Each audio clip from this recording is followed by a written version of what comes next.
안녕하십니까, 쇼킹부동산입니다. 오늘은 9월 26일 멤버십 영상을 공개합니다. 부동산으로 돈 벌고 싶다면 꼭 외워야 되는 기본 상식 중에 상식이 1세대 1주택 비과세, 1서 2주택 비과세, 부부 공동명의, 그리고 종합부동산세 중과까지 오늘 부동산 세금과 관련된 기본적인 상식을 최대한 쉽게 설명드리도록 하겠습니다. 쇼킹부동산 멤버십은 주3회 전용 영상이 올라가고요. 내 집 마련, 투자를 위한 모든 것을 다루고 있습니다. 네이버 프리미엄 콘텐츠에서도 더 저렴하게 이용하실 수 있습니다. 양도세와 보유세에 대해서 요약 정리를 해드리겠습니다. 먼저 양도세 얼마나 나오나, 그리고 어떻게 절수할 수 있냐, 그리고 공동명의 같은 경우 활용도가 있느냐, 그거에 대해서 쉽게 말씀을 드리고요. 마지막으로 다주택자 보유세까지도 한번 체크를 드려보겠습니다. 그래서 종합적으로 이것이 여러분들이 다주택자가 돼도 될 것인가, 우리 쇼킹부동산 모토가 3주택자 아닙니까? 이거 해도 문제가 없는지 한번 말씀을 드리고요. 혹시 정권이 바뀌면 어떻게 될 것인가도 같이 정리를 드릴게요. 첫 번째, 1세대 1주택 비과세 혜택입니다. 온 국민 필수 상식이죠. 이건 교과서에 포함되어야 돼요. 한 세대가 보유한 1주택에 대해서 양도세를 거의 터치하게 하지 않겠다는 내용입니다. 12억까지 현재 비과세가 되고 있죠.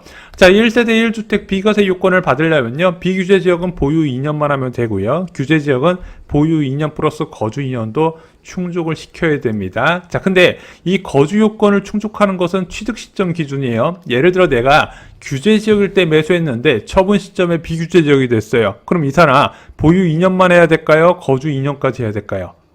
거주 2년까지 해야 됩니다. 왜? 취득 시점에 규제 지역이었으면 거주 2년 요건이 들어가요. 12억 넘는 아파트를 양도하면 어떻게 되나요? 안분 계산합니다. 안분 계산이라는 건 균형되게 나누어서 부담을 한다는 거예요. 그래서 12억 초과분만 따로 계산을 해서 양도 차익을 계산해야 됩니다. 예를 들어 6억에 매수한 아파트를 15억에 매도했습니다. 편의상 양도 차익을 9억이라고 계산을 할게요. 자, 어떻게 계산한다? 양도가액에다가 12억을 빼고요. 여기에 양도가액으로 나눠줍니다. 이것을 양도 차익과 곱해요. 그래서 얼마가 계산된다? 15억에 팔았는데 양도차익이 1억 8천만 원 정도 계산이 됐습니다. 양도차익 1억 8천에 2년 후에 매도할 경우에 양도세는 5,285만 원이 나왔습니다. 하지만 4년 동안 거주하고 매도했더니 양도세가 2,977만 원으로 많이 줄어들죠. 왜? 장기 보유 특별공제 혜택이 적용되기 때문입니다. 자, 12억까지 비과세를 적용한다 말씀드렸는데 그 초과분도 장기 보유 특별공제 혜택을 또 적용해서 세금을 깎아줘요. 그래서 무려 4년 거주했을 뿐인데 무려 9억의 시세 차익 중에서 양도세가 3천만 원이 안 되게 됩니다. 참고로 장기 보유 특별공제 혜택은요, 좀 복잡해졌어요. 2년 거주를 했냐 안 했냐, 그리고 이 2년을 거주했어도 실제 보유한 기간과 거주한 기간을 따로따로 계산하기 때문에 복잡해요. 그냥 내가 거주를 했다 그럼 1년에 8%씩 적용되고 3년 이상 보유할 경우에만 이 장기보유 특별공제 혜택을 받을 수가 있습니다. 그래서 이번 거주의 계산 사례에서는 4년을 거주했기 때문에 8%가 적용되고 32%의 장기보유 특별공제 혜택이 적용됐네. 그래서 아까 양도차익이 1억 8천이라고 말씀드렸는데 실제 과세 표준은 1억 1,990만 원으로 줄어들게 되고 실제 산출 세금도 낮아지는 효과가 나타나게 된다는 거죠. 1주택 비과세 혜택을 요약하면요, 간단합니다. 개꿀 혜택이에요. 집 산 사람들이 부자 되는 이유가 여기 있습니다. 선호도가 몰리기 때문에 계속해서 집값이 올라감에도 불구하고 그 양도 차익에 대해서는 거의 터치를 하지 않는다는 거. 그래서 1주택 비과세 혜택은요, 부동산 매도 시 최우선 고려 대상이기도 한다는 거죠. 비과세 요건을 소개할 때 같이 말씀드린 거 1시 2주택 비과세 혜택입니다. 아파트를 갈아타는 과정에서 잠깐 2주택 되는 것을 허용한다는 내용이에요. 일시적 2주택 비과세 요건, 이것도 상식적으로 알고 계셔야 돼요. 기존 주택이 있습니다. 이 주택을 보유한 지 1년 이후에 신규 주택을 취득해야 돼요. 신규 주택 3년 이내에 기존 주택을 처분하면은 이 주택 처분 당시에 2주택자지만 1주택자로 분류해서 비과세 혜택을 주는 겁니다. 물론 기존 주택 처분할 때 비과세 요건 충족은 필수겠죠. 그래서 이것은 일반적으로 1, 2, 3법칙으로 나와요. 1년 후에 매수해야 되고 2년 동안 보유 또는 거주 요건을 충족하면서 비과세 요건을 충족해야 되더라. 마지막으로 기존 신규 주택 취득 3년 이내에 처분해야 된다. 그래서 1, 2, 3 잊지 마시기 바랍니다. 분양권을 통한 일시적 2주택은 더욱더 큰 꿀 혜택입니다. 기존 주택을 보유한 지 1년 뒤에 분양계약을 체결했어요. 지금 분양권도 주택수로 인정이 되죠. 그러면은 이 기존 주택을 언제까지 팔아야 비과세 혜택을 받을 수 있냐? 분양권 취득 후 3년 이내에 기존 주택을 매도 시 양도세가 비과세 받는 케이스가 있고요. 한 가지 옵션이 더 있습니다. 주택 완공 후 3년 이내에 세대원 전원이 이사해서 1년 이상 거주를 하고요. 완공 전후로 3년 내에 기존 주택을 양도하게 되면은 비과세 혜택을 받아요. 보통 분양계약 체결하고 나서 입주까지 한 3년 걸리죠. 그리고 나서 다시 3년 내 기존 주택 양도기 때문에 두 채를 보유한 상태에서 6년 동안 비과세 혜택을 누릴 수가 있다는 겁니다. 그럼 다주택자 주택 처분 순서가 보이죠? 먼저 1시 2주택이 가능한지부터 보는 거예요. 예를 들어 내가 3주택자인데 한 채를 팔면 1시 2주택이 가능한 케이스가 보이거든요. 그런 것부터 먼저 체크를 하시고요. 두 번째, 1시 2주택이 안 되네. 그러면은 1주택 비과세 요건을 충족한 것 중에서 가장 양도 차익이 큰 것을 빼놓습니다. 그것을 가장 마지막에 처분을 하겠죠. 그 다음에는 양도 차익이 적은 것부터 매도를 하면 된다는 거죠. 비과세 혜택을 받지 못하면 세금은 얼마나 나갈까요? 일단 많은 분들이 걱정하는 양도세 중과제도 주택을 조정대상 지역의 다주택자가 주택을 처분할 때 받는 이 양도세 중과세율은요. 현재는 2주택자는 20%포인트 추가, 3주택 이상은 30%포인트 이상 중과세율이 적용되지만 이건 현재 2025년 5월까지 유예가 됐고요. 아마 2025년 5월 가까우면 추가로 연장이 될 겁니다. 이명박 정부 때는 이런 식으로 1년 단위로 유예되다가 결국은 폐지가 됐어요. 양도세 중과세율이 적용되지 않는 일반적인 양도세율은 6에서 45% 사이입니다. 어이? 6에서 45%? 양도 차익의 45%를 세금 내야 된다고? 이걸 다 내는 게 아니라 실제 계산해보면 보통 양도 차익이 한 25%에서 30%가 실제 양도세로 나가게 됩니다. 예를 들어 뭐 시세 차익이 한 2억 정도 났다. 그럼 양도세는 한 5천에서 한 6천만 원 정도 나오는 수준이에요. 예를 들어 보겠습니다. 7억에 매수한 아파트를 9억에 매도했어요. 편의상 필요경비를 제외했습니다. 2년 보유했을 경우에 양도세는 6,121만 원이 나와요. 양도차익 2억에 한 30% 정도 되는 6천만 원 정도가 나왔죠. 자, 3년을 보유했습니다. 양도세가 좀 줄어들어요. 5,560만 원으로. 왜? 장기보유 특별공제 다주택자는 2%가 적용되니까 2 곱하기 3에서 6%의 장기보유 특별공제 혜택이 적용되다 보니까 세부담이 한 600만 원 가까이 줄어들었습니다. 자, 그런데 공동명의라면 어떨까요? 이제부터 공동명의에 대해서 한번 말씀을 드려볼게요. 아파트 공동명의 유리한지 일단 사례로 먼저 말씀드리겠습니다. 아까 7억에 매수한 아파트 3년 뒤에 9억에 매도했더니 5,560만 원의 양도차익이 발생한다 말씀드렸는데 이거를 부부가 공동명의로 가져갔을 경우에는 3,648만 원으로 거의 세부담이 2천만 원 가까이 줄어들게 됩니다. 아까 비과세 혜택 할 때 말씀드렸던 6억에 매수한 아파트 2년 뒤 15억에 매도한 케이스 양도세가 5,285만 원이 나왔는데 만약에 공동명의면 얼마가 나온다? 3,470만 원이 나온다는 거죠. 공동명의에 따른 양도세 절감 사례입니다. 왜 공동명의는 양도세 부담이 적나요? 대한민국 양도세율이요 누진세율이 있기 때문에 양도차익이 클수록 더 높은 세금이 부과되는 구조이기 때문에 그렇습니다. 그래서 명의를 나눠서 이 과세표준을 낮추고 세율도 낮추는 효과가 있다는 거예요. 특히 양도차익이 한 1억 7천만 원 이하에서 특히 절세 효과가 크게 나타납니다. 그래서 투자 목적으로 주택을 투자할 때는요 공동명의는 거의 필수다 생각을 하세요. 공동명의는 최대한 빨리 하세요. 자, 일반 아파트는요, 그냥 이제 매매계약 체결할 때 그냥 신분증 하나 더 가져가서 이거 명의로 작성해달라고 하시면 됩니다. 계약서 작성 시점에 공동명의를 하시면 되고요.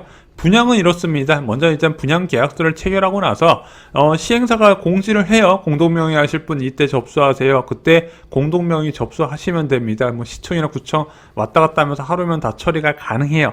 빨리 할수록 유리하고요. 뒤로 늦어질수록 복잡해지는 게 바로 공동명의입니다. 그리고 이 공동명의는요 그냥 무조건 다 한다고 생각을 하시면 돼요. 공동명의가 불리한 케이스 한 가지를 소개해드리지만 대부분 사람한테는 적용이 되지 않습니다. 공동명의가 불리한 유일한 케이스는요 종합부동산세 중과세율에 적용될 때입니다. 현재 종합부동산세 중과세율 적용 기준은요 한 사람이 보유한 주택수가 3채 이상 그리고 과세표준 12억을 초과해야 중과세율이 적용됩니다. 한 가정에서 세 채 이상 보유를 했어요. 근데 남편 명의로 공동 명의에서 절반, 그리고 아내 명의로 고루고루 나눴습니다. 그랬더니 남편도 3주택 이상, 아내도 3주택 이상. 근데 과세 표준이 각각 12억이 넘네? 중과세율 2% 이렇게 적용될 수 있다는 거죠. 부부가 보유한 주택이 3주택이지만 중과세율이 안 되는 방법 간단하죠. 예를 들어 남편 명의로 A아파트 지분 50%, B아파트 100%를 가져갑니다. 그리고 아내 명의로 A아파트 지분 50%, C아파트 지분 100%를 가져간다는 거죠. 이러면은 이 한 명이 보유한 아파트 수가 두 채이기 때문에 중과세율이 적용이 안 됩니다. 부부가 보유한 주택이 4채이지만 중과세율이 적용 안 되는 방법, 남편 명의로 이제 2채, 아내 명의로 2채 이렇게 가져간다면 당연히 한 사람이 보유한 주택 수가 2채이기 때문에 2채 이하이기 때문에 중과세율이 아닌 일반 세율이 적용이 됩니다. 종합부동산 중과세율 적용받는 사례는 솔직히 굉장히 드물어요. 3주택 이상이면서 이 아까 과세표준 12억 초과라고 말씀드렸잖아요. 근데 이 과세표준 12억 초과라는 게 공시가격에서 또 기본 공제를 9억을 빼고 계산하기 때문에 굉장히 높은 금액이 될 수밖에 없어요. 그래서 합산주택 가치가 시가 기준 30억이 넘어야 된다는 거죠. 그래서 보유세 무서워서 다주택자 못 된다는 거, 그리고 공동명의를 못 한다는 거는 구대기 무서워서 장목 담그는 거다, 이렇게 말씀을 드립니다. 쇼킹부동산 모토가 다주택자죠. 다주택자가 되려고 할 때 가장 걱정하시는 게 양도세. 아까 이제 다주택자 중과제도는 거의 없어지다시피 했으니까 걱정 안 해도 된다 말씀드렸고, 보유세 측면에서 한번 볼게요. 자, 한 가구에서, 한 가정에서 수원의 A아파트 12억 5천짜리, 수원의 B아파트 시가 8억짜리, 그리고 인천의 C아파트 시가 6억짜리 아파트 합산 26억 5천만 원짜리 주택을 세 채를 보유하고 있습니다. 자, 그럼 보유세가 얼마나 나올까요? 부부가 공동명의로 나눠서 보유하면요, 연 한 390만 원 정도가 나옵니다. 아파트 세 채 보유했는데 연 재산세가, 재산세 같은 보유세가 390만 원이 나오네. 이게 부담이 되나요? 솔직히 부담은 안 되죠. 왜냐면 이 보유 아파트 세 채에서 그래 딱 물가 상승률만큼 2% 오른다고 계산해 보겠습니다. 얼마가 올라요? 5,300만 원 오르죠. 근데 보유세가 390만 원이라는 겁니다. 자, 실제 근데 물가 상승률 2%만 오르겠습니까? 자, 주택 가격 상승률은요, 항상 물가 상승률보다 높은 임금 상승률, 임금 상승률보다 높은 전세 가격 상승률, 그 전세 가격 상승률보다 높은 매매 가격 상승률이 적용되기 때문에 항상 이길 수가 있다는 거죠. 보유세 예시 두 번째 보겠습니다. 성동구에 17억 아파트 갖고 있고 성남의 B아파트 12억짜리 갖고 있습니다. 안양의 C아파트 3억짜리, 9억짜리도 갖고 있어요. 합산 무려 38억입니다. 다 부부가 공동명의로 갖고 있어요. 자, 보유세 얼마나 나올까요? 1년에 연 774만 원이 나옵니다. 자, 그런데 이 세 채 아파트 물가 상승률 2%만 오른다고 가정해도 연 7,600만 원이죠. 10분의 1도 안 된다는 거, 하지만 물가 상승률보다 훨씬 많이 상승한다 말씀을 드렸죠.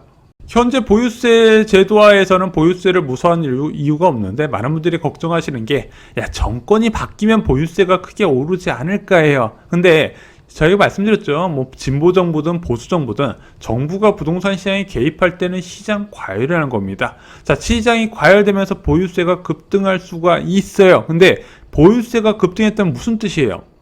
여러분들이 보유한 주택에서 시세 차익이 극대화됐다는 뜻도 된다는 겁니다. 그때는요, 아예 주택을 보유하지 않으면 내가 왜 안 샀지 이런 후회하는 것보다 차라리 보유세 내는 게 낫다니까요. 주택수 늘리기와 보유주택 업그레이드, 항상 다주택자들의 고민입니다. 솔직히 이게 정답은 없어요. 자, 하지만 보통 주택을 업그레이드 하려면 분들께 제가 자주 말씀드린 게 있습니다. 자, 업그레이드 하려면 최소 3억 이상 비싼 아파트를 살 때 접근을 하셔야 된다. 자, 그래서 내가 6억짜리 아파트를 처분했으면 9억짜리 아파트는 사야 되고, 9억짜리 아파트를 샀으면 최소 12억짜리 아파트는 사야 되고, 12억짜리 아파트는 15억, 16억 정도, 그리고 15억에서 16억 아파트를 매도했으면 20억짜리 이상 아파트를 보셔야 이게 실익이 있어요. 왜? 대한민국 아파트는 보유세는 낮지만 취득세는 높다 보니까 갈아탈 때 적지 않은 비용이 나가더라. 그래서 이 정도 고가 아파트로 갈아탄다는 명분이 있어야 되고, 또 하나 이거는 단기적인 실익을 찾기는 어려워요. 왜? 갈아타는 비용이 워낙 많이 나가기 때문에 5년 이상 장기적 관점에서 내가 가지고 싶은 것을 갖는 것을 목표로 접근하신 것을 추천드립니다. 오늘 정말 중요한 양도소득세와 보유세에 대해서 설명을 드렸습니다. 이거는 멤버십 회원분들이 기본적으로 알고 계셔야 되는 내용이다. 저는 이렇게 생각을 합니다. 생각보다 양도세와 보유세 부담이 무섭지 않다는 거, 그래서 여러분들이 다주택자재 신을 때 절대 걸림돌이 되지 않는다 설명을 드렸습니다. 자, 오늘 준비한 소식 여기까지입니다. 멤버십 회원분들께 다른 인생을 선물합니다. 가장 먼저 빠르게 멤버십 회원 영상에서 다루도록 하겠습니다. 회원 여러분 감사합니다.